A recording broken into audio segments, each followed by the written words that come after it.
तो किसी पंडित जी ने बताया, बोले भैया संत जनों की चरणों की सेवा करो, तुम्हारा कल्याण होगा। गुरु जी के पास आ गया, बोले कि मुझे आपकी चरणों की सेवा करनी है। अब गुरु जी भी थोड़े से लोभी थे पैर वैर दबाने के, और चेला को भी 7.5 हटानी थी। तो गुरु जी बोले ठीक है चलो तुम पैर सेवा किया करो। अब तो रोज घी लेकर के आवे, खूब पैर चमकावे, महाराज गुरु जी के खूब पैर दबावे, ऐसी सेवा करे कि गुरु जी का ऊपर का अंग कुछ नहीं है, सब कुछ यही है, पैर ही पैर की खूब सेवा करे। दूसरे दिन एक और चेला, उसकी भी 7.5 चल रही, उसको भी पंडित जी ने कहा कि चरणाश्रित हो जाओ। वो भी गुरु जी के पास आ गया, बोले मुझे भी चरण सेवा दो। पहला चेला लड़ने लगा, बोले मैं चरण सेवा कर रहा हूं, मैं इस। अगर आप किसी के प्रति रीझ गए कि वाह ये तो बहुत बढ़िया चल रहा है, बस अब प्रतीक्षा करो, बहुत जल्दी खराब होने वाली है वो वस्तु। ये कलयुग का स्वभाव है। पति पत्नी का दाम्पत्य बढ़िया चल रहा है, वाह हमारी तो कभी लड़ाई नहीं होती, बस रुक जाओ कछु दिन अभी पता चले, हो जाएगी। हमारे बच्चे बहुत अच्छे हैं, ऐसे बच्चे भगवान सबको दें, सुधरे हुए बच्चे, कुछ ना कुछ तो ऐसा कर देंगे।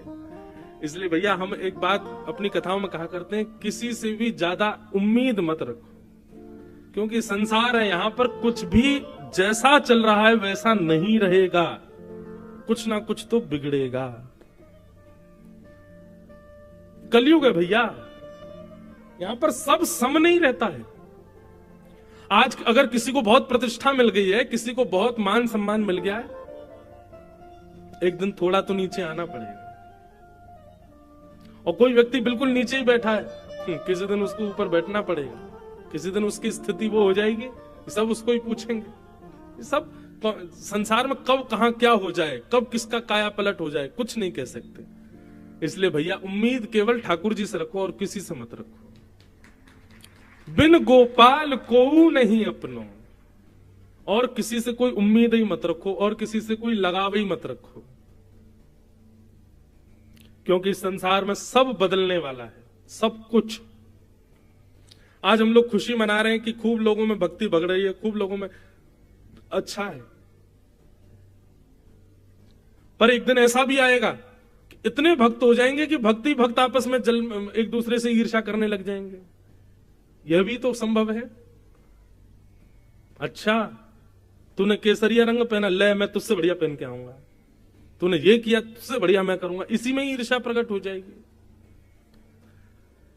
दुनिया में सब भक्ति भक्त हो जाएंगे, सब लोग बिल्कुल वैष्णव होते चले जाएंगे, तो भी दिक्कत है। इसलिए सब ये अनुपात है भैया। भोजन में नमकीन नमकीन पाओगे तो बीच में थोड़ा मिठास भी तो चाहिए, और मीठा ही मीठा पाओगे थोड़ी नमकीन तो चाहिए। इसलिए सब सम नहीं रह सकता। एक झूला होता, उसको अंग्रेजी में बोलता है रोलर कोस्टर, वो ऐसे ऊपर नीचे नीचे यूं दाएं बाएं ऐसे घूमता रहता है। संसार ऐसा ही है, ऊपर नीचे इधर उधर उल्टा सीधा ऐसे ही होता रहेगा। ये एक जैसा सम नहीं चल सकता, ये संसार का नियम है।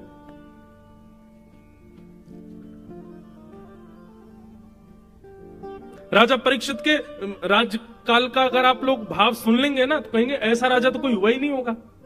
कहते हैं कारागृहों में जंग लग गई थी परीक्षित के राज्यकाल में। क्यों? कोई बंदी बनता ही नहीं था, कोई गलत कुछ करता ही नहीं था। जितने भी सिपाही हैं पकड़ने वाले, ये सब अपने घरों में ही पड़े रहते थे, सब मोटे हो गए थे। क्यों? मेहनत करते ही नहीं थे, कुछ करने का कोई जरूरत ही नहीं है, क्योंकि गुनाह कोई करता ही नहीं था। ऐसा था परीक्षित का राज्य। कोई हिंसा नहीं, कोई छल नहीं, कोई कपट नहीं, कोई दंभ नहीं, कहीं चोरी चकारी नहीं, कुछ भी गलत नहीं होता था परीक्षित के राज्यकाल में। और सब लोग बड़े प्रसन्न होते थे, वाह वाह वाह भैया, ऐसा राजा होना चाहिए, ऐसा युग होना चाहिए, ऐसा सब होना चाहिए। लेकिन बस प्रतीक्षा करनी थी। क्यों? क्योंकि बहुत जल्दी आक्रमण होने वाला था, और एक दिन आक्रमण हो गया। कैसे? राजा परीक्षित भ्रमण करते हुए वन में गए, और वन में उन्होंने देखा कि एक वृषभ यानी कि बैल, उसके 3 पैर कटे हुए हैं, वो एक पैर पर खड़ा है, और एक व्यक्ति उसके चौथे पैर को काट रहा है। वो व्यक्ति कोई और नहीं, कलयुग था। कलयुग को देख करके राजा परीक्षित ने तलवार निकाली, बोले मेरे राजपाट में हिंसा करने वाले तुम कौन हो?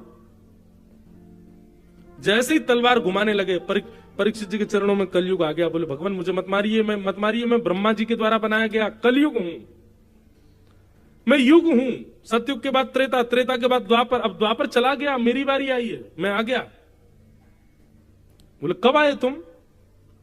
बोले जिस दिन भगवान श्री कृष्ण धराधाम से अपनी लीला पूरी करके गए उसी क्षण मेरा जन्म हो गया था। ठाकुर जी की लीला पूरी हुई और मेरा प्राकट्य हुआ। अब तो बहुत वर्ष हो गए ठाकुर जी को गए, अब धीरे धीरे मैं अपना प्रभाव दिखाना प्रारंभ करूंगा। अभी तो प्रारंभिक समय था, अब मेरा प्रभाव शुरू हो रहा है भगवान। और प्रभाव देख लो, ये बैल एक पैर पर खड़ा है, ये बैल नहीं है, ये धर्म है। और धर्म के 4 पैर होते हैं, सत्य, दान, दया और पवित्रता। मैंने पवित्रता रूपी इसके पैर को काट दिया, मैंने दान रूपी पैर को काट दिया, मैंने दया रूपी पैर को काट दिया। अब एक पैर बचा है बस इसका, वो है सत्य। जिस दिन ये कट गया धर्म धराशायी हो जाएगा और मेरा राज्य आ जाएगा। आज आपको क्या लगता है, क्या धर्म बचा हुआ है तो सही एक पैर पे ही, पर एक पैर से भी लड़ खड़ा रहा है। सत्य कितना बचा है? बोलने में नहीं है सत्य। हाँ, बस इतना बचा है कि जब हमारी सुनने की बारी आती है तो हम सत्य ही सुनना चाहते हैं। आज कथाओं में इतनी भीड़ हो रही है, सत्संगों में इतनी भीड़ हो रही है, मंदिरों में इतनी भीड़ हो रही है, क्यों? सत्य बताना। लाखों लोग टेकरी हनुमान जी का दर्शन करने जा रहे हैं, क्या इतने लोग दर्शन कर रहे हैं तो क्या इतने सारे लोग धर्मावली हैं? इनमें से कोई पाप नहीं करता? सब करते हैं। धर्म कैसा लड़खड़ा रहा है? मंदिर भी जा रहे हैं और मंदिर से बाहर आकर के थोड़े दिन बाद पाप भी कर रहे हैं। मैंने कहा ना, कलयुग बड़ा खतरनाक है भैया। ये आपसे धर्म भी करवाएगा, पुण्य भी करवाएगा, कथा भी सुनवाएगा, तिलक भी लगवाएगा, धोती भी पहनवाएगा, आपसे संत सेवा भी करवाएगा, तीर्थ यात्राएं भी करवाएगा और इन सब के बीच पाप भी करवाएगा। ये रहने नहीं देगा आपको ऐसे।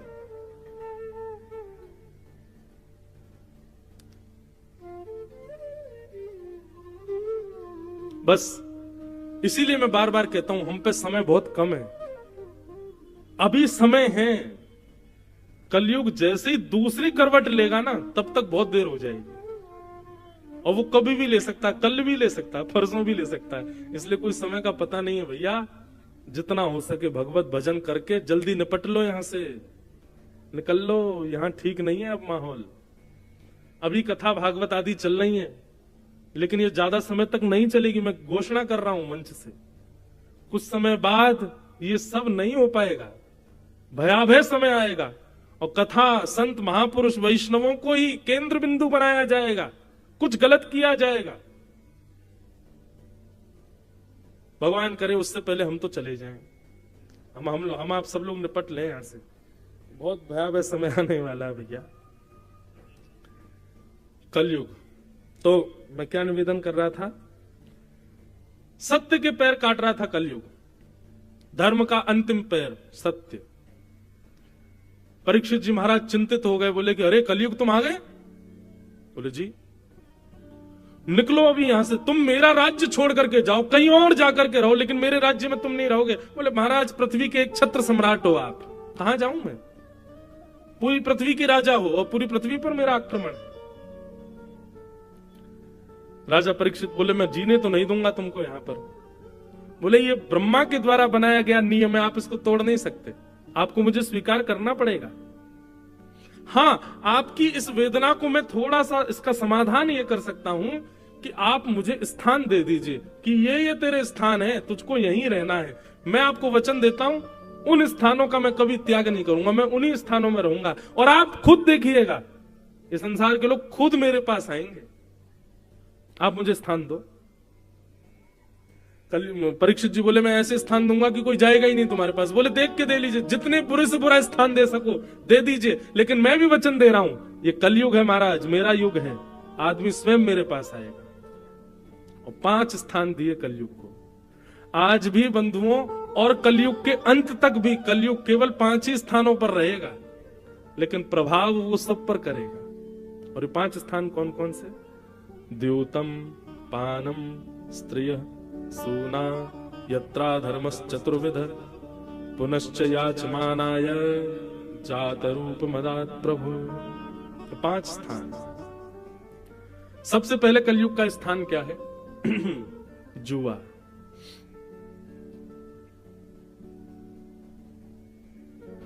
खेल कोई भी खराब नहीं होता, लेकिन उस खेल में प्रयोग किया गया धन और उसको बाजी लगा करके फिर खेला जाए, वो कलयुग है। इसलिए कभी भी धन की बाजी लगा करके कोई खेल मत खेलो। क्यों? आपने शौक शौक में 10 रुपए लगा दिए और फिर आपने खेल खेल लिया, वो 10 रुपए एक ना एक दिन 10 करोड़ का नुकसान करवाएगा आपको। आप कहेंगे जुआ खेलना पाप क्यों है? वो आपके लिए धन है, पर आध्यात्मिक दृष्टि से वो लक्ष्मी है। आप लक्ष्मी को दांव पर नहीं लगा सकते। लक्ष्मी हमारी मां है, अपनी मां को कौन दांव पर लगाता है? लक्ष्मी नारायण की पत्नी है। किसी की पत्नी को दांव पर लगाओगे, अपनी मां के दांव पर लगाओगे, रह पाओगे खुश? इसलिए जुए में कलयुग का निवास। द्यूतम, दूसरा स्थान है पानम। पहले तो जुआ केवल गांव गांव में वो खेलते थे, पेड़ों के नीचे बैठ के वो ताश खेल रहे हैं, उसी में पैसा लगा रहे हैं, हार गए इतना, ये सब वो सब होता। आजकल आधुनिक जुआ हो गया है, अब अलग प्रकार का जुआ खेलते हैं लोग। और एक बात कहेंगे, 500 की 1000 की शर्त जो लगाते हैं ना, लगी 500 की शर्त, ये भी जुआ है। अगर ऐसा हुआ तो तू 500 रुपए मुझे देगा, ऐसा हुआ तो 200 रुपए मैं तुझे दूंगा, ये भी जुआ है।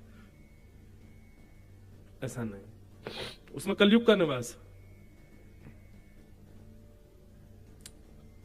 द्यूतम, उसके बाद आता है पानम। अच्छा एक और बात सुनिए, ऐसा कभी कभी होता है कि हम शर्त लगा लेते हैं, अच्छा लगी 500 की शर्त, बोले हाँ लगी, और फिर वो काम हो गया, लेकिन फिर ना आपने बस इतना कहते देखा हार गया, निकाल 500, अब जैसे वो निकालने लगा आपने कहा अच्छा ठीक है रख ले, चल कोई बात नहीं, तो कोई दिक्कत नहीं। पर हाँ पीछे ही पड़ गए, बोले देने पड़ेंगे 500 बेटा तुझे, तू हारा है मुझसे, तो वो निश्चित है कि वो आपका सर्वनाश करेगा। तो द्यूतम, दूसरा स्थान है कलयुग का पानम। मदिरा पान करना, मांस भक्षण करना, गलत वस्तुओं का सेवन करना, गलत वस्तुओं का खान पान करना, उसमें कलयुग का निवास है। तंबाकू, बीड़ी, सिगरेट, मांस, मदिरा, इस प्रकार की वस्तुओं का सेवन करना, उनका सेवन करने से कलयुग का प्रभाव होता है। इसलिए भैया इनसे बचो। ये सब तामसी वस्तुएं बंधु, इनका सेवन नहीं करना चाहिए। तो द्यूतम पानम, पानम के बाद आ गया स्त्रिय। पर स्त्री संग, पर पुरुष संग, विवाह के पश्चात अन्य के प्रति भाव प्रकट करना हृदय में, उसमें कलयुग का निवास है। कलयुग आपको छोड़ेगा नहीं। तो द्यूतम, पानम, स्त्रिय, और चौथा स्थान है कलयुग का सूना। सूना कहते हैं हिंसा को, कलेश को। अभी आप लोग कथा सुन रहे हो, कितने ध्यान से कथा सुन रहे हो। 2 लोगों की लड़ाई शुरू हो जाए बाहर, हाथापाई शुरू, आधे से ज्यादा पंडाल बाहर तमाशा देखने जाएगा, सब देखने जाए क्या हुआ, कौन मरा, कौन पिटा, कौन किसके लग गई, क्या हो गया। क्यों? हमारी रुचि हिंसा में होती है। कथा करने के लिए पूरे नगर में होर्डिंग लगाने पड़ते हैं, तब जाके इतने लोग आते हैं। पर हिंसा, लड़ाई झगड़ा करने के लिए कोई प्रचार नहीं करना पड़ता, बस 2 लोग चौराहे पर लड़ लो, अपने आप भीड़ आ जाएगी, देखो अपने आप लोग इकट्ठे हो जाते हैं। एक व्यक्ति, एक जगह मेरी कथा चल रही थी, वो बोले महाराज जी आप थोड़ी सी कथा जो है वो मधुर रस में ज्यादा कथा करते हो। मैं तो कैसे करूं? बोले वीर रस में किया करो, थोड़ी मार झाड़ हो, थोड़ी उसमें यूं उठा पटक हो रही हो, यूं बताया जा रहा हो ठाकुर जी ने उठा के फेंक दिया, महाराज उठा के ये मुष्टिक प्रहार कर दी। मैंने वाह भाई ये भी कोई बात है? बोले महाराज जी थोड़ी न टकड़ भगड़ हो तब तो आनंद आवे। हिंसा, इसमें कलयुग का निवास है। किसी व्यक्ति ने, आप जा रहे थे कुछ गलत बोल दिया, तो आप उसको लेट को नहीं करोगे, ठीक है बोल दी क्या करना है चलो, नहीं। इसने बोली किसी घुमाओ बेटा बाइक, हाँ भाई 4 लोग लेके आ जल्दी। इसने बोली कैसे मुझसे ऐसे, और लिए पकड़ के मारा। जब उसको तूने इतनी बोली मैं तुझे इतनी बोलूंगा, इसको कहते हैं कलेश। घर में, परिवार में बहन कुछ बोल दे, भाई कुछ बोल, पत्नी कुछ बोल दे, तो उसको शांत रह करके सॉल्व नहीं करते हम लोग। हमारा क्या, इसने ऐसा बोला, अब ये बच के तो दिखाए मुझसे, मैं बोल के दिखाऊं उसको, मैं करके दिखाऊं उसको। ये हिंसा है, इसमें पाप निवास करता है, इसमें कलयुग निवास करता है।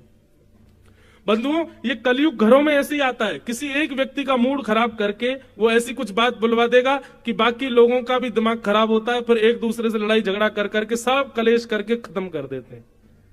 ये कलयुग का खेल है, इसको समझिए। एक व्यक्ति की मति बिगड़ी, वाणी बिगड़ी, बाकी सब शांत हो जाओ, ठीक है, कोई अपने आप ठीक हो जाएगा। अभी चिल्ला रहा है, बोल रहा है, ठीक है, कोई नहीं, इसके पैर पकड़ लो, जो कह रहा कर, ठीक, सॉरी, ठीक है। शांत रह करके, अग्नि प्रज्वलित होती है, घर में कहीं आग लग जाए तो पानी डाला जाता है कि उस पर और माचिस की तिल्ली फेंक दोगे और उस पर मिट्टी का तेल उछाल दोगे कि कपूर लाके फेंक दोगे? अग्नि तेज क्यों कर रहे हो? जैसे घर में आग लगने पर पानी डालते हैं, ऐसे ही घर के, परिवार के, मित्रों के, अपने संबंधियों में किसी एक में आग लगे, पानी डालो। और पानी का मतलब प्रेम, प्रेम बरसा, उसको हृदय से लगा लो, उसके पैर पकड़ लो, थोड़ा उसको समझा लो, मना लो, ज्यादा नहीं मानना, मौन हो जाओ, शांत हो जाओ, बैठ जाओ। जल का जो स्वभाव है वो प्रकट करो। आप अग्नि बन जाओगे तो फिर जल के राख हो जाओगे, और तब कलयुग नाचेगा, आ गया मैं, हो गया मेरा आक्रमण। और फिर जाओगे, महाराज जी घर में बड़े कलेश होते हैं, क्या करें? बोले हाय टांग लो घर के बाहर, काला ये वो बना के टोटका यूं कर लो, नींबू मिर्च लटका लो घर के बाहर, चप्पल टांग लो एक, उससे ठीक। अरे कलयुग इनसे रुकने वाला नहीं है। कलयुग का प्रभाव आपके परिवार में हो, आज के बाद अब घर में देखिएगा, कभी भी अगर कलेश की नौबत आवे, समझ जाना ये कलयुग है। और हमको अग्नि बनकर के नहीं, हमको जल का काम करना। हम जल कैसे बने ताकि ये शांत हो? उसको आने मत दीजिए अपने घर। द्योतम पानम स्त्रिय सोना। अब आया पांचवा। पांचवा क्या है? बिना मेहनत के कमाया गया धन, बिना परिश्रम के कमाया गया धन, घर बैठे बैठे कमाया गया धन, उसमें कलयुग का निवास है। सोचिए, जहां बुद्धि ना लगती हो, जहां शारीरिक श्रम ना होता हो, जहां पर आपका दिन घर के बाहर व्यतीत ना होता हो, ऐसे जब आप धन कमाते हैं तो वो आपके हृदय को विकृत करता है, आपकी बुद्धि को विकृत करता है। बीच में एक टाइम आया था, वर्क फ्रॉम होम कर रहे थे सब लोग, घर से काम कर रहे थे, घर से पढ़ाई कर रहे थे, बच्चों के स्कूल बनते तो घर से ही पढ़ रहे थे। सही बताना, क्या हो रहा था वर्क फ्रॉम होम? क्या पढ़ाई हो रही थी बच्चों की घर पे? कुछ नहीं हो रहा था। जब तक आप पारिश्रमिक नहीं बनोगे, जब तक थोड़ा श्रम अपने तन से, बुद्धि से नहीं करोगे और उसके बदले धन नहीं कमाओगे, तब तक वो धन अशुद्ध है। आजकल भारत में एक नया काम शुरू हो गया है कि लोग बाग ऐसे कामों की ज्यादा खोज करते हैं जिसमें कुछ करना नहीं पड़े, एक बार का इन्वेस्टमेंट, फिर पड़े पड़े कमाते रहेंगे। बैंक के भी ऐसे ही ऑफर आते हैं, मतलब आपको कुछ नहीं करना, एक बार पैसा लगाना है, फिर तो घर पे अपने आप पैसा आता रहेगा। इनसे बचो। ये जो घर में पैसा आता रहेगा, अपने आप कुछ करने की जरूरत नहीं, वो प्रॉपर्टी किराए पे दे दी, ठीक ठीक, ये कर दिया, वो कर दिया। अच्छा, अगर आपके काम ऐसे हैं भी तो उस धन को अलग रखो, उसको अपने प्रयोग में मत लीजिए। वो साल भर में कोई धर्म कर्म के कार्य हो उसमें लगाओ, असहाय लोगों की कोई सेवा हो वहां लगाओ, किसी गरीब कन्या का विवाह हो, किसी बालकों के पढ़ाने के लिए करना हो, वहां पर उस धन का प्रयोग करो। जैसे हमने दुकान किराए पे दे दी, अपना घर किराए पे दे दिया, जमीन किराए पे दे दी। अब ये मेहनत का धन तो नहीं है। आप कहोगे जमीन हमारी, तो मेहनत क्या कर रहे हो उसमें? आपने उसको किराए पे दे दिया, वो लेके उसमें बढ़िया कमा रहा है, उसका आधा आपको दे रहा है, आपको तो घर बैठे मिल रहा है ना। उस धन को अलग रखो, अपने प्रयोग में मत लीजिए उसको। अपने घर के और अपने प्रयोग में तो वही धन लाइए जो आपने परिश्रम से कमाया। बंधुओं, ये पूरी यदुवंशियों के सर्वनाश की कथा ही यहीं आती है। ठाकुर जी बोले, इन यदुवंशियों को बैठे बैठाए सब मिल रहा है, परिश्रम तो करना नहीं पड़ रहा, सोने की नगरी द्वारिका है और पर ब्रह्म परमात्मा भगवान इनके वंशधर हैं, कुछ करने की आवश्यकता तो है नहीं। इसलिए भगवान ने यदुवंशियों का सर्वनाश करवाया जानबूझ करके। क्यों? नहीं तो मेरा ही परिवार पृथ्वी का सबसे बड़ा भार बन जाएगा। अनीति के धन से ही 99% कलयुग का प्रभाव हमारे घरों में और हमारे ऊपर अनीति के धन से ही आता है। अब यहां कितने लोग, अधिकतर जितने भी लोग बैठे, कोई जुआ तो खेलता नहीं, कोई परस्त्री गमन तो करता नहीं, पर पुरुष गमन तो करता नहीं, कोई यहां पर जो भी बैठा कोई मद्यपान आदि तो कुछ करता नहीं। तो फिर हमारे घर में कलयुग आ कहां से रहा है? हम लोग कलयुग में रह रहे हैं, इसका मतलब कलयुग है हमारे पास भी। अनीति का धन, और दूसरा वो सूना, कलेश, यहीं से कलयुग आता है। इसलिए इनसे बचो, और इनसे बचने का एक उपाय बताएं, भगवत स्मृति। ठाकुर जी सदा चित्त में बैठे रहे। लग रहा है कि कुछ हाथापाई कलेश घर में हो गया, उसी समय चाहिए एकांत में बैठ जाओ, श्री कृष्ण गोविंद हरे मुरारे, हे नाथ नारायण वासुदेव, हे ठाकुर जी आप सब मंगल करो, हमें आपको परेशान नहीं करना, पर ये जो कलेश है ये आपकी सेवा में व्यवधान डाल रहा, भगवान इसको कृपा करो, अनुग्रह करो। भगवत स्मृति करके उससे बचने का प्रयास करो। भगवान नाम जपते रहो, भगवत नाम का गुणानुवाद निरंतर गाते रहो, सब मंगल होगा। ठाकुर जी के नाम में बड़ी सामर्थ्य है, उससे बचाएगा। तो ये 5 स्थान है कलयुग के, इनसे बचने का प्रयास करो, और हरि नाम रूपी कवच पहन करके रखो, हरि नाम रूपी वैक्सीनेशन लगाते रहो, ताकि इसका असर आपको ना हो कलयुग का। ऐसा करो। कलयुग को 5 स्थान दे दिए, 5 स्थान देकर के राजा परीक्षित स्वयं भटक गए। घर आकर के तिजोरी खोल करके देखी, उसमें बढ़िया एक मुकुट रखा था जरासंध का, वो निकाल करके जैसे ही अपने मस्तिष्क पर धारण किया, अनीति का धन सिर में आते ही कलयुग प्रवेश कर गया। और राजा परीक्षित वन में गए, वन में भ्रमण करते करते प्यास लगी, तो शमिक मुनि के आश्रम जाकर के जल मांगा। शमिक ऋषि ध्यान में बैठे थे, ध्यान में बैठे होने के कारण वो जल नहीं पिला पाए। तो राजा परीक्षित को ये नहीं लगा कि ये ध्यान में बैठे, उनको लगा अरे बताओ देखो पाखंडी बाबा, इसके सामने मैं जल मांग रहा हूं और ये ध्यान में बैठा है। मरा हुआ सर्प उठा करके उनके गले में डाल दिया। कलयुग का सबसे पहला प्रभाव क्या होता है बंधुओं? कलयुग का सबसे पहला प्रभाव यहीं से प्रारंभ होता है कि जो धर्मात्मा है उनको देख करके हीन भावना आने लग जाए। जो तिलक लगाते हैं, शिखा रखते हैं, धोती पहनते हैं, मंदिर जाते हैं, कथा सुनते हैं, ऐसे धर्मात्मा लोगों को देख करके उनके प्रति हीन भावना और उनके प्रति मजाक की भावना, उनको देख के हंसी आना, और ये क्या पागलपना करते रहते हो, ऐसी बातें मन में उत्पन्न होना, ये कलयुग का प्रथम प्रभाव है।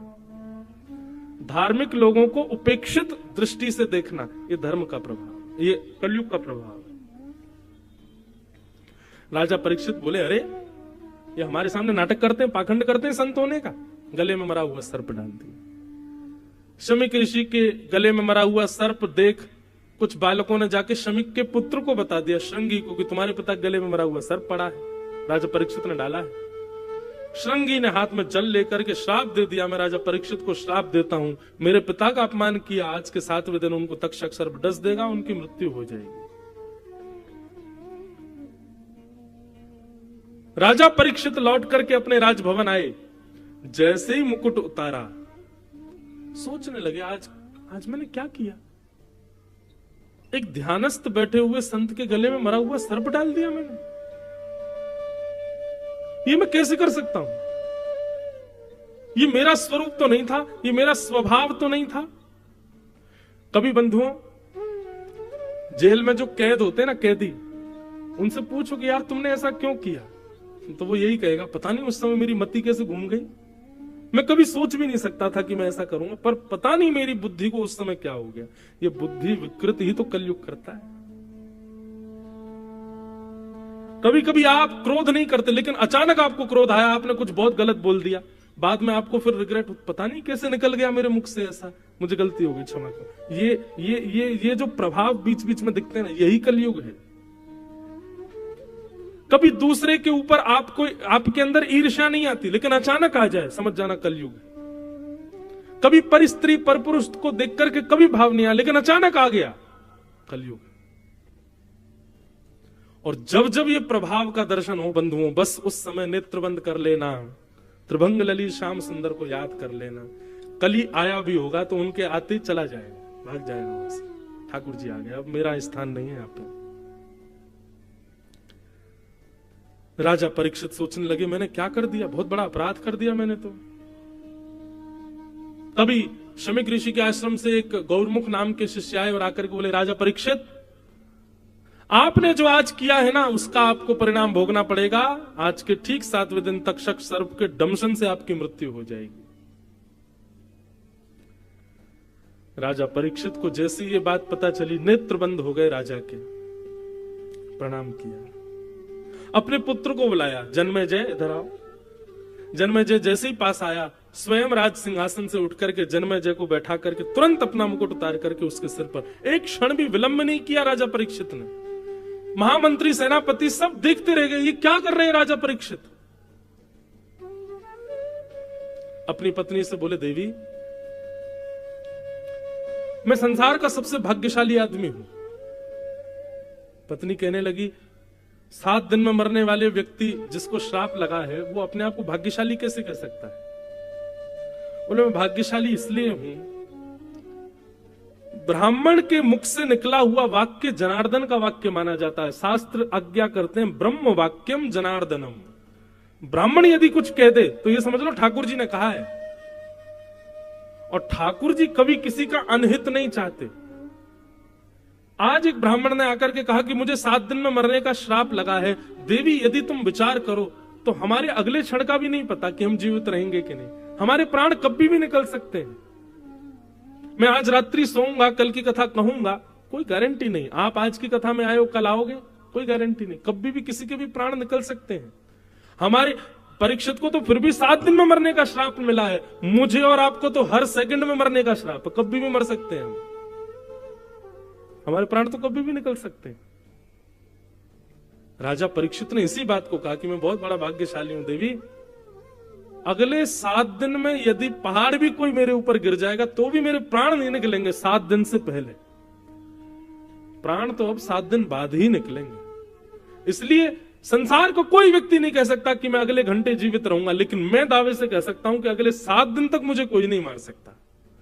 तो क्यों ना, मुझे जब पता ही चल गया है कि मेरी मृत्यु 7 दिन बाद है, तो मैं अपने इन 7 दिनों को उपयोगी बनाऊं। अब राजा जन्मेजय मेरा पुत्र है, आप राजमाता हो, मैं एक दीनहीन बन करके अब वन में जाऊंगा। और राजा परीक्षित उसी समय अपना गृह त्याग करके, राज्यपाट छोड़ करके वन की ओर चले। बंधुओं, ये कथाएं कहते कहते अब लगने लग अब ऐसा भाव आने लगा, कितने भाग्यशाली राजा परीक्षित। लेकिन भैया वही बात है, हम आप सब लोग राजा परीक्षित जैसे नहीं हो सकते। हमको अगर ज्योतिषी बता दे भैया अगले 7 दिन में तुम्हारी मृत्यु है, तो कहो तो 7 सेकंड में ही नहीं हमको अटैक आ जाए, बोलो मर जाएंगे। जाके पत्नी को सीधे हृदय से लगा लेगा, अरे देवी अब 7 ही दिन बच्चे में क्षमा कर देना, बच्चों को तुमको जो चाहिए खा लो भैया, वहां पैसा रखा उसको व्यवस्थित। हम इतने ज्यादा मतलब निकृष्ट हैं, इतने संसारी हैं, हमको अगर पता चल जाए कि हमारे पास इतना समय बचा है और इतनी देर में हमारी मृत्यु है, निश्चित है हम भजन नहीं स्वीकार करेंगे। सुन, बगल वाले अंकल है, उन पर 5 लाख रुपए मैंने दे रखे हैं उनको, 1 महीना से उनसे ले लियो। वहां पे इतनी प्रॉपर्टी है अपनी, उस पर ध्यान धर लियो।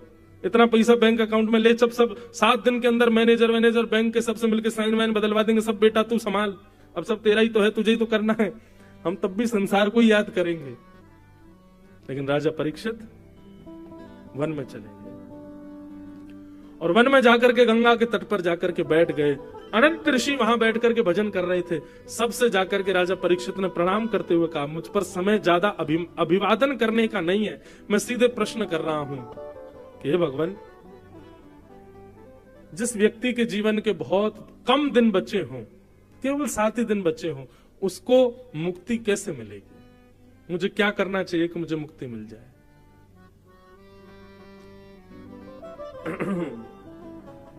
सबने अलग अलग बातें बताई। कोई बोला गंगा जी में खड़े हो जाओ, कोई बोला हिमालय पे चले जाओ, कोई बोला ये करो ये करो ये करो, लेकिन कोई भी प्रमाण से नहीं बोल पाया कि मुक्ति मिलेगी। तभी वहां पर श्री सुखदेव जी महाराज का आगमन हुआ। बोलो सुखदेव जी महाराज की जय। सुखदेव जी आकर के सीधे आसन पर बैठ गए और परीक्षित ने चरण पकड़ लिया। बोले भगवान, परीक्षित ने एक आसन रखा था, आप में से जो जिम्मेवारी ले 7 दिन में मुझे मुक्ति देने की, वो यहां आकर के बैठे। कोई नहीं बैठा उस पे आके।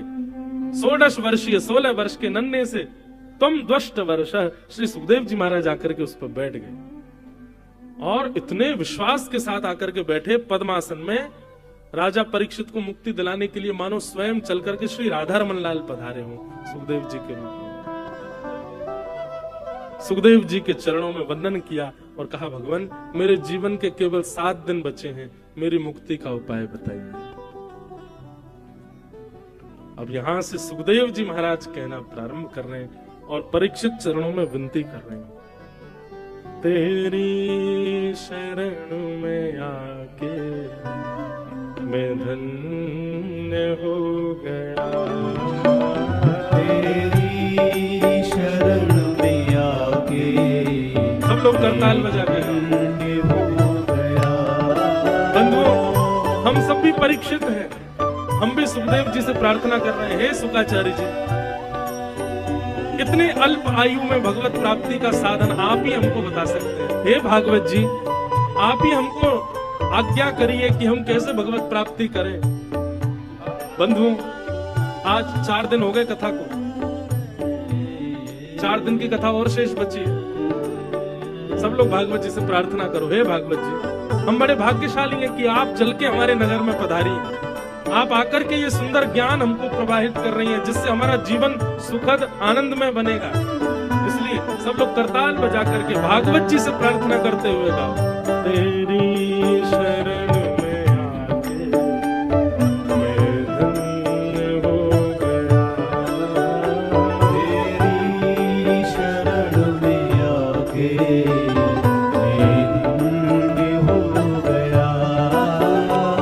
जन्मों की प्यास थी जो, की प्यास थी जो, जन्मों की प्यास थी जो,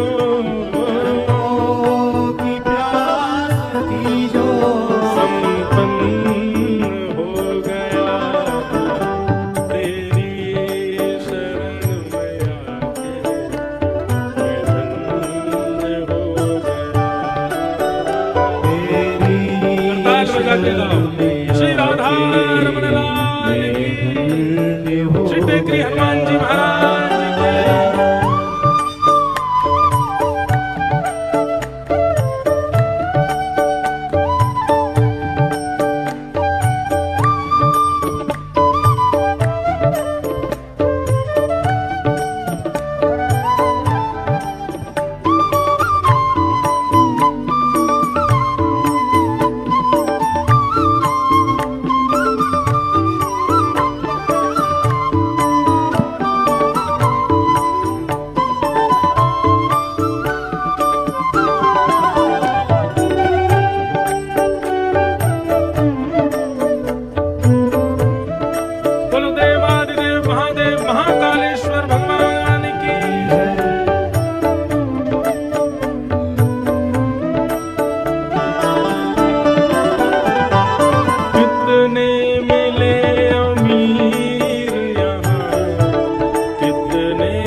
कैसी सुंदर लीला, कैसी सुंदर कथा, कैसे सुंदर मार्ग हमको प्राप्त होते हैं भागवत जी से। इसलिए वास्तव में धन्यता का अनुभव करते हैं हम लोग। इसलिए बड़े भाव से करताल बजा करके, दोनों भुजा उठाकर करताल बजा करके भागवत महापुराण की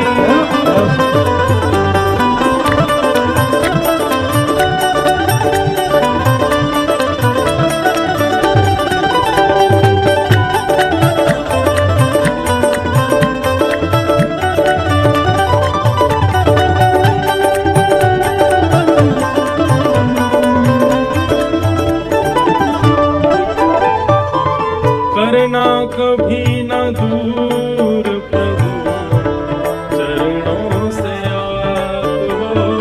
करना कभी न दूर प्रभु चरणों से आप। करना कभी न दूर प्रभु चरणों से आप हो। करना कभी न दूर प्रभु चरणों से आप। करना कभी न दूर प्रभु चरणों से आप हो। करना कभी न दूर प्रभु चरणों से आप।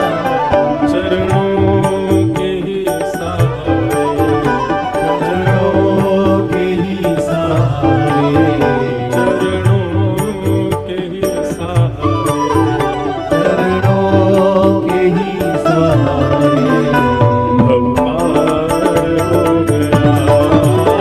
चरणों के ही सहारे भव पार हो गया। चरणों के ही सहारे भव पार हो गया।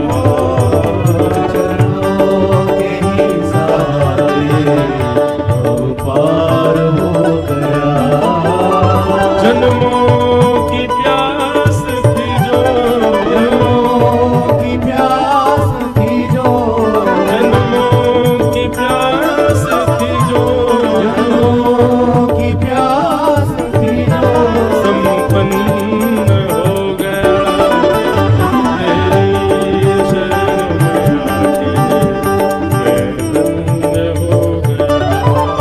तेरी शरण में आके मैं धन्य हो गया।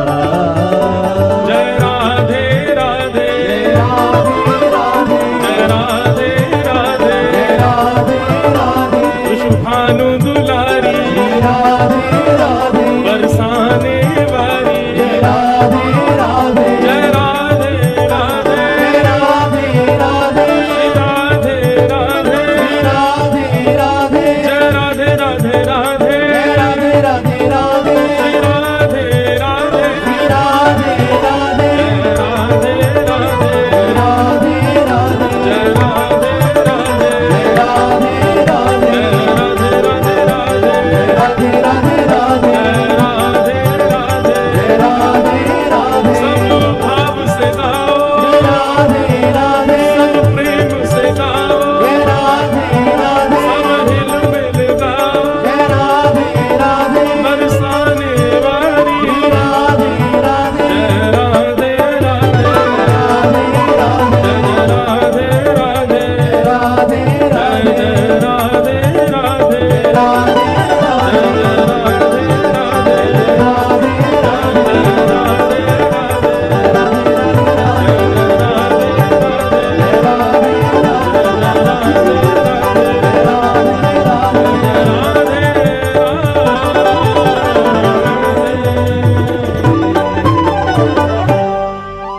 भागवत महापुराण की जय। श्री सुखदेव जी महाराज की, श्री परीक्षित जी महाराज की। बंधुओं, जीवन में ठाकुर जी कहते हैं मैं मानव के ऊपर 3 कृपा करता हूं, जीव के ऊपर 3 कृपा करता हूं। बहुत ध्यान से सुनिएगा सब लोग। हम पे कौन सी हो गई है नेक्स्ट सुनो। ठाकुर जी कहते हैं सबसे पहली कृपा मेरी क्या है? किन्नदे माध्यम सुलभम सुदुर्लभम। सबसे पहली मेरी जीव के ऊपर कृपा ये है कि मैंने उसको मानव बना दिया। हमारे ऊपर एक कृपा तो हो चुकी है ठाकुर जी की कि हम मानव हैं, जीव जंतु नहीं है, कोई कुकर सुकर नहीं है, गधा नहीं है, मछली नहीं है, जिब्रा जिराफ नहीं है, हम लोग मानव है। ये ठाकुर जी की पहली कृपा है। इसलिए जो लोग कोसते हैं मानव होने के बाद भी, ठाकुर जी ने क्या किया, अरे तुमको आंख नाक कान पैर सब दे दिए, मानव बना दिया, सबसे पहली कृपा है ठाकुर जी की। और भगवान ये बात आपको पता, मानव ये जो हम बैठे हैं ना, मानव ऐसे नहीं मिल जाते हैं। शास्त्रों में इसकी पूरी कथा बताई गई कैसे मिलता है। 84 लाख योनियों में मैं और आप हम सब घूमते रहते हैं, कभी चींटी बनते हैं, मर जाते हैं, फिर ठाकुर जी के पास जाए, ठाकुर जी एक बार एक मौका दे दो हमको। क्यों? इस 84 लाख योनियों के चक्कर से बचने का एक ही द्वार है, एक ही मौका है, और वो है मानव। मानव बन के ही आप इस चक्कर से निकल सकते हो। अन्य किसी योनि में अगर आप किसी योनि को देखते हैं, कुकर सुकर और छिपकली आदि इनको देखो ना, तो ये समझना अब ये बहुत भटकने वाले हैं, अब इसके बाद ना जाने क्या बनेंगे, फिर कहीं जाएंगे फिर कहीं जाएंगे। तो हम लोग पहले कभी चींटी बने, मर गए, फिर ठाकुर जी के पास गए, ठाकुर जी एक मौका दे दो भगवान, नहीं अभी जाओ जाओ। कुकर बनो, कुकर बना दिए, फिर मर गए, फिर आए ठाकुर जी एक मौका दे दो, नहीं अब सूकर बनो, सूकर बना दिए, फिर आगे ठाकुर जी एक मौका, ना अब भैंस बनो, जाओ दूध पिलाओ सबको, भैंस बन गए, भैंस बन के आगे ठाकुर जी नहीं अब मछली बनो, जाओ मछली बन गए, मछली के बाद कॉकरोच बनो, जाओ बाथरूम में पड़े रहना सबके, बना दिए। इस प्रकार ठाकुर जी जब हमको बहुत, जब हम बार बार प्रार्थना करते, गिर जाते, पड़ जाते ठाकुर जी के आगे, ठाकुर जी एक मौका, बस एक मौका दे दीजिए, तब ठाकुर जी कहते हैं अच्छा चलो ठीक है।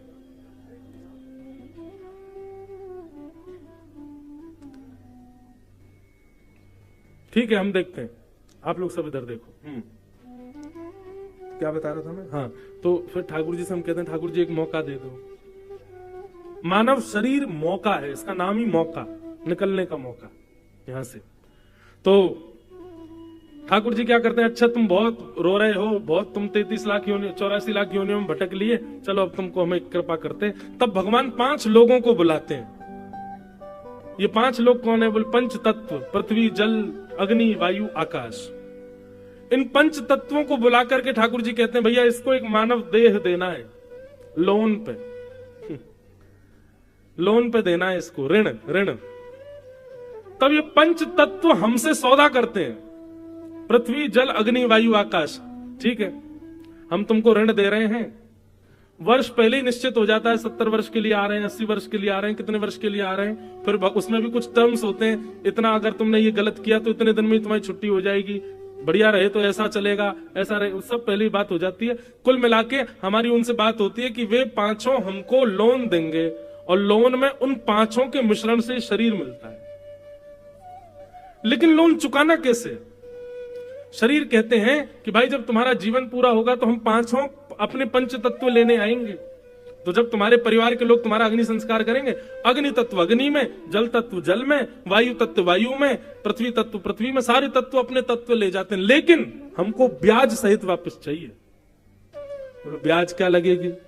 बोले हम जो तुमको शरीर देंगे उसको गंगा स्नान कराना, उसको यमुना जी में स्नान कराना, सरजू जी में स्नान कराना, संत जनों की इस शरीर से सेवा करना, खूब नाम जप करना, इस पर तिलक लगाया करना, इससे तीर्थ यात्राएं करना, गोवर्धन गिरिराज जी की परिक्रमा करना, वैष्णो देवी हिमालय पर जाना, अच्छे कर्म करना, लोगों की सहायता करना, गरीब लोगों की सेवा करना, माता पिता की खूब आज्ञा मानना।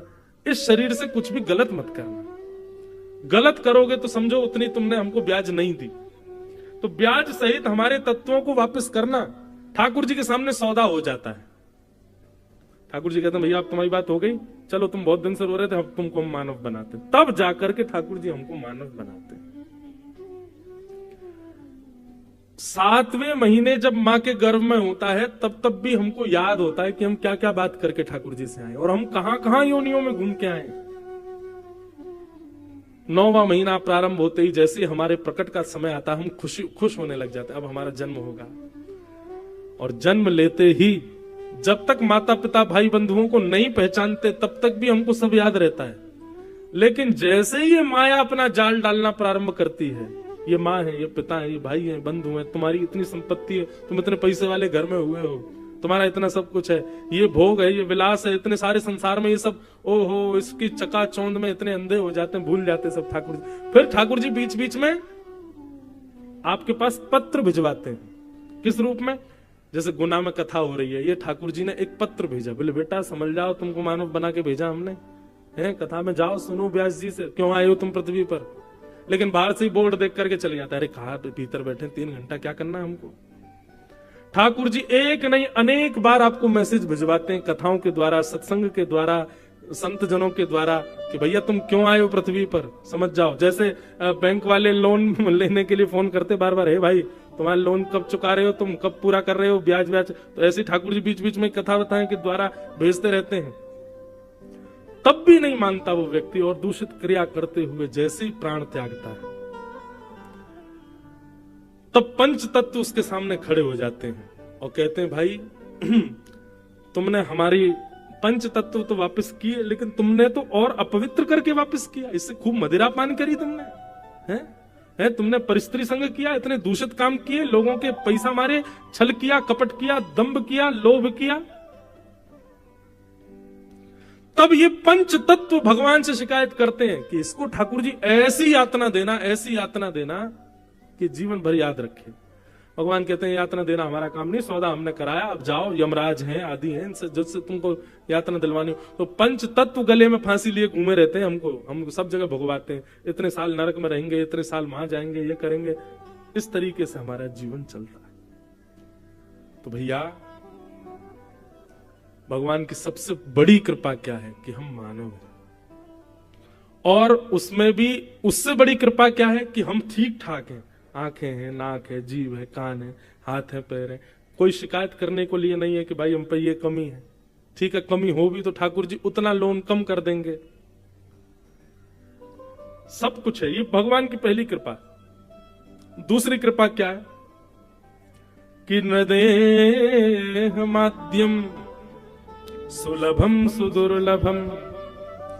फिर भगवान कहते हैं मैं दूसरी कृपा क्या करता हूं, बोले प्लवम सुकल्पम गुरु कर्ण धारम।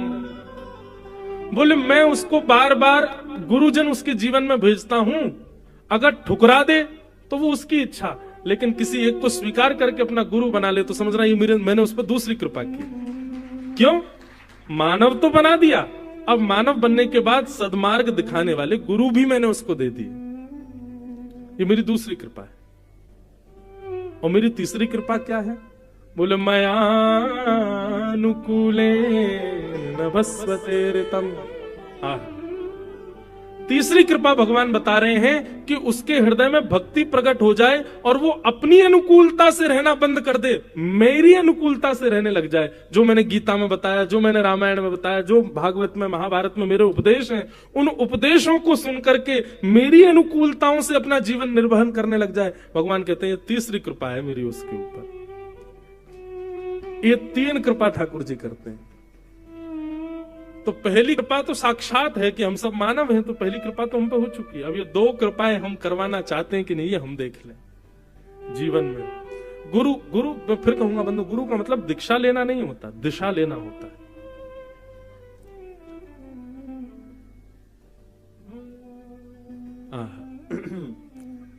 श्री सुखदेव जी महाराज के चरणों में परीक्षित बैठे हैं, और परीक्षित जी बैठ करके कहते हैं, भगवान मेरे जीवन के केवल 7 दिन बचे हैं, मुझे मुक्ति के लिए क्या करना चाहिए, कृपा करके बताओ।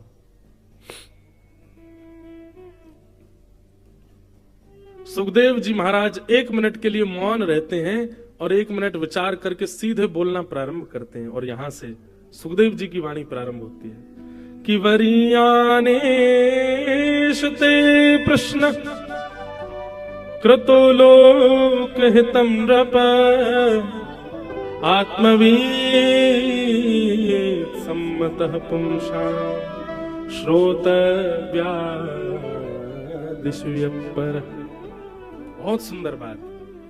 कभी कभी इतना आनंद आता है हमको कथा के प्रथम द्वितीय स्कंद में। मन करता है इससे आगे बढ़े ही नहीं, इतनी बढ़िया चर्चा है, इसी को करते रहे। इस बार एक सौभाग्य हमको प्राप्त हो रहा है, 7 दिन 8 दिन की कथाएं, तो फिर अभी आज तक तो देखो कथा आराम से, कल से भागेगी कथा, कल से जल्दी कृष्ण जन्म करना है, फिर गोवर्धन पूजा करना, तो कथा थोड़ी शॉर्ट हो जाती। पर इस बार हमको एक सौभाग्य मिल रहा है, 10 अप्रैल से 11 अप्रैल से 10 मई तक 1 महीना की भागवत कथा है नासिक महाराष्ट्र में। 1 महीना 30 दिन, और वो 30 दिन की कथा होगी महाराज नासिक में। इतना आनंद आएगा, हम तो बस प्रतीक्षा कर रहे हैं वो कथा प्रारंभ हो, फिर एक एक विषय, एक एक भाव। अब यहाँ पर मुक्ति का वर्णन करते हैं श्री सुखदेव जी। मैंने आज तक कथा में नहीं सुनाई होगी, 2 प्रकार की मुक्ति, सद्यो मुक्ति, क्रम मुक्ति। अब वो मुक्तियां कैसी कैसी होती हैं उसका पूरा वर्णन श्री सुखदेव जी आगे करेंगे। फिर उसके बाद में परीक्षित कहेंगे कि नहीं भगवान अब मुझे मुक्ति नहीं चाहिए, फिर सुखदेव जी मंगलाचरण करेंगे, उनके मंगलाचरण इतना सुंदर। अब ये सब कथा 7 दिन के क्रम में हम कह ही नहीं पाते, इतना इतना सुंदर क्रम है। तो ये सौभाग्य मिलेगा, आप सब लोग तो भक्ति पथ यूट्यूब चैनल पे ही सुन लेना, रोज 4 घंटे कथा, 4 घंटा रोज और 30 दिन तक। क्या कहें महाराज, 5 दिन का तो नंदोत्सव है वहां पे। 5 दिन तक नंदोत्सव ही चलता रहेगा। रोज सुबेरे कथा प्रारंभी नंद घरानंद भयो जय कन्हैया, यहीं से ही प्रारंभ होगा। और फिर उसमें और विस्तृत भाव कि नंदोत्सव कैसा मन रहा है और ब्रज में क्या हो रहा है, ब्रजवासी सब क्या कर रहे हैं, उसका हर दिन अलग अलग भाव आएगा। 3 दिन की गोवर्धन लीला, 3 दिन तक ठाकुर जी के गोवर्धन उत्सव का ही वर्णन, 2 दिन तक रुक्मणी विवाह, भीष्म पितामह की स्तुति तो लगभग 6 दिन की है वहां पे। ऐसे पूरा क्रम बनेगा, इतने दिन ये, इतने दिन ये, इतने दिन ये, बहुत आनंद आएगा, विस्तार से कथा होगी। श्री सुखदेव जी कहते हैं, परीक्षित आप कह रहे हैं 7 दिन में मरने वाली की मुक्ति का उपाय क्या है? देखिए, मैं जो अपनी मति से समझ पाया, श्री सुखदेव जी कहते हैं, परीक्षित ये प्रश्न तुमने अपने लिए नहीं किया। कृतो लोक हितम नृप, कैसे कह सकते हैं? अरे मरने का श्राप परीक्षित को लगा तो परीक्षित ही पूछेगा ना, लेकिन नहीं, सुखदेव जी की बुद्धि देखिए। सुखदेव जी कहते हैं, परीक्षित ये प्रश्न तुमने अपने लिए नहीं किया। क्यों? मुक्ति की कामना परीक्षित नहीं मांग सकता? बोले नहीं मांग सकता। क्यों? बोले वो ऑलरेडी मुक्त है, क्योंकि ये ऐसा बालक है जिसने अपने जन्म लेने से पहले ही अपनी मां के गर्भ में भगवान का दर्शन किया है। ठाकुर जी ने उत्तरा के गर्भ में प्रवेश करके परीक्षित की रक्षा की है। बोले इसका मतलब भगवत दर्शन इसको प्राप्त हो चुका है, मुक्ति तो इसको मिल ही जानी है। पहला कारण कि मुक्ति के लिए परीक्षित अपने लिए प्रश्न नहीं कर रहा है, क्योंकि उसने भगवत दर्शन कर चुका है वो। दूसरा कारण कि परीक्षित ने अभी अभी एक बात कही, येषाम संस्मरणात् पुंसाम सद्यः शुद्ध्यन्ति वै गृहा किम पुनर्दर्शन स्पर्श पाद शौचासनादि। परीक्षित, तुम इस बात को भली भांति जानते हो कि इतने सारे संत तुम्हारे सामने बैठे हैं। बंधुओं, जैसे इतनी भीड़ में आप श्रोता बैठे हैं, परीक्षित को जब मरने का श्राप लगा तो सोचो इतने संत उनके सामने बैठे थे। और परीक्षित, तुम इस बात को भली भांति जानते हो कि इतने संतों के बीच में तुम कुछ नहीं भी करो, केवल 7 दिन बैठे रहोगे तो भी तुमको मुक्ति मिल जाएगी। संतों के दर्शन से मुक्ति मिलती है। तो एक तो तुमने भगवत दर्शन किया है, दूसरे इतने सारे संत तुम्हारे सामने बैठे हैं, और तीसरा परीक्षित, यदि तक्षक सर्प से तुमको डसवाना ही था तो श्रृंगी 7 दिन का समय नहीं देता। वो सीधा बोलता कि अभी इसी वक्त तक्षक सर्प डस देगा और राजा परीक्षित की मृत्यु हो जाएगी। उसने 7 ही दिन क्यों दिए तुमको? मुक्ति पाने के लिए, और जो तुम मुक्ति मांग रहे हो ना, इस मुक्ति को पाने के लिए 7 जन्म, 7 साल, 7 मिनट, 7 सेकंड की भी आवश्यकता नहीं है। मुक्ति के लिए कितना समय चाहिए? बोले 1 क्षण। सुखदेव जी कहते हैं, किसी व्यक्ति ने जीवन भर पाप किया हो, जीवन भर दूषित काम किए हो, जीवन भर गलत काम किए हो, और ऐसे व्यक्ति के प्राण निकलने वाले हो, शरीर पूरा ठंडा पड़ गया हो, बस अंतिम श्वास नाक से निकलने वाली है, प्राण निकलने वाले हैं, और उसी समय उसके कान में कोई कह दे हरिश शरणम, तो उसके जीवन भर के सारे पाप समाप्त, तो उसको मुक्ति मिल जाएगी।